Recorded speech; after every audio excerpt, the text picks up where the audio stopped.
Muy buenas tardes y muchas gracias a todos por su presencia. En primer lugar, quería agradecer la oportunidad que me da la Red Política por los Valores y a su presidente Steven Bartulica, especialmente, y a nuestra amiga Lola Velarde por esta organización, y además que me dé esta oportunidad en la incomparable compañía de un amigo que acaba de tener tanto éxito obteniendo la presidencia de Chile, nuestro amigo José Antonio Kast, pero también con la secretaria general de Patriots, Kinga Gál, y nuestro amigo Mateusz Morawiecki. Creo que es muy significativo que hoy aquí estén los presidentes de dos de los partidos más importantes de Europa, el Partido de los Patriotas y el Partido de los Conservadores y Reformistas, porque lo que está en juego, la libertad de expresión, tiene que ver no solo con el corazón de la dignidad humana que ha caracterizado a la sociedad occidental, sino con lo más importante de nuestras tradiciones culturales, políticas y religiosas. La libertad de expresión está estrechamente ligada a lo que somos, al derecho romano, al pensamiento griego y a la espiritualidad cristiana. No se comprende Occidente y no se comprende Europa sin la libertad de expresión. Dábamos por hecho que la libertad de expresión estaba perseguida y anulada en China, en Corea del Norte y en Venezuela, pero no nos dimos cuenta de cómo estaban arrebatándonos poco a poco la libertad de expresión en el corazón de Occidente, en Europa, cómo desaparecía y era perseguida también en Estados Unidos. Y nuestras sociedades y nuestras naciones no están condenadas por ningún tipo de determinismo histórico a ir perdiendo la libertad. Si fuese por un determinismo histórico, estamos no solo condenados, sino obligados a la defensa de la libertad. Decía que no están condenadas porque vemos tiranos que van cayendo y vemos también cómo los socialistas y los globalistas empiezan a perder posiciones en muchos foros internacionales donde sus posiciones eran las únicas que se defendían. De hecho, era una sola posición, no había discrepancia. Hoy vemos en foros internacionales como el de Davos, cómo se empiezan a hacer planteamientos políticos diferentes por parte de líderes internacionales, pues que no gustarán a todo el mundo, pero que desde luego están garantizando que en esos foros internacionales se produzca un debate que hasta ahora era imposible. Y estoy pensando en el presidente Donald Trump y en el presidente Javier Milei, entre otros, que están garantizando esa defensa de principios que caracterizan a la sociedad.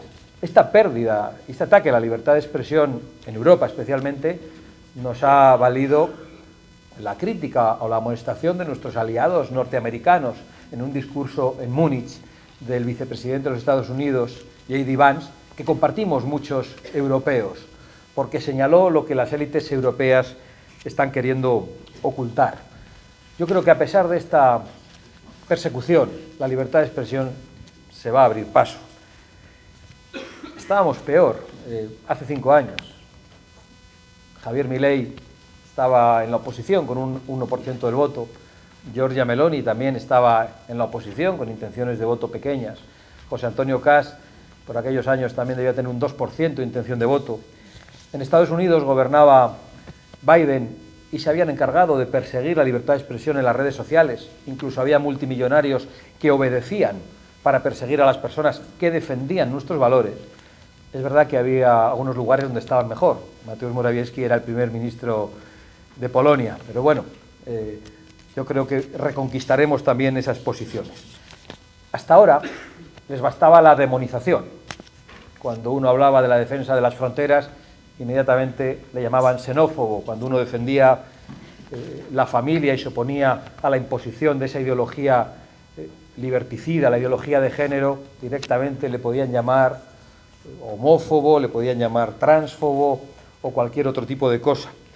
Por supuesto, nos han llamado ultras, fascistas, nazis, y nos han puesto etiquetas con las que no nos identificamos y que desde luego no nos definen. Pero yo me quiero acordar de las palabras de un mártir de la libertad, de Charlie Kirk, cuando decía: no nos matan por ser fascistas, sino que nos llaman fascistas para poder matar, o al menos para lograr que nos callemos, para cancelarnos. Decía que ya no les basta, porque estamos avanzando, no les basta con la demonización, sino que necesitan la censura.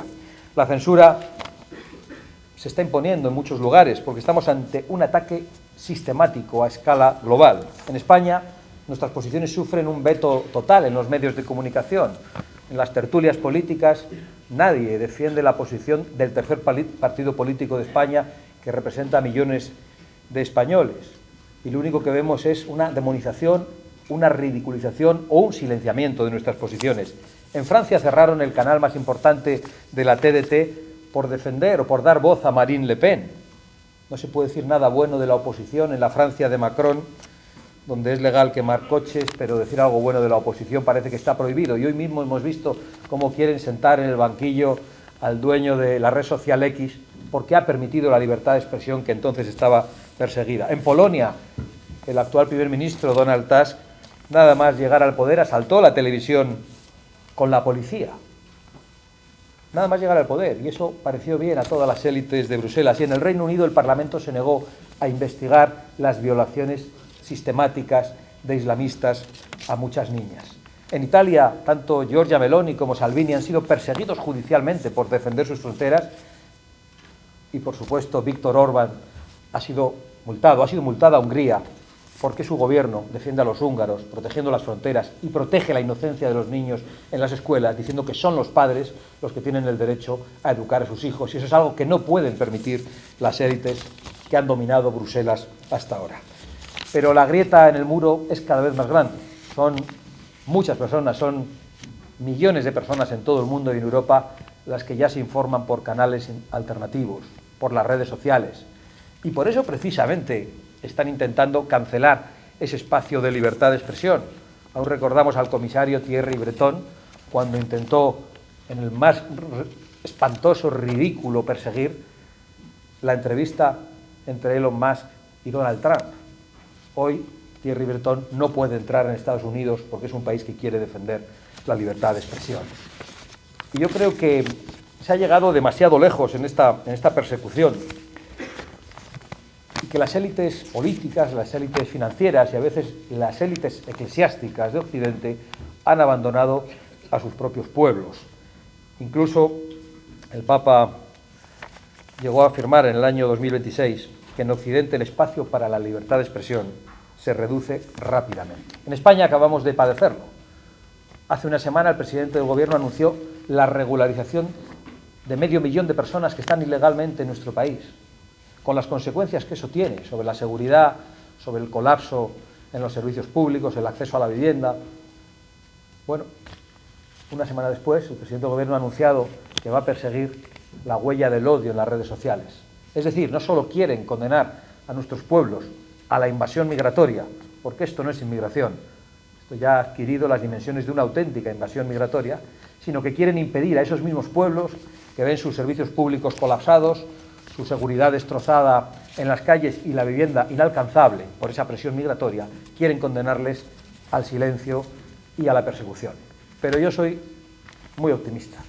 Creo que, como decía en mitad de la intervención, la grieta en el muro es cada vez más grande y la libertad y la verdad harán como el agua, aprovechar cualquier grieta para abrirse paso. Muchas gracias a todos.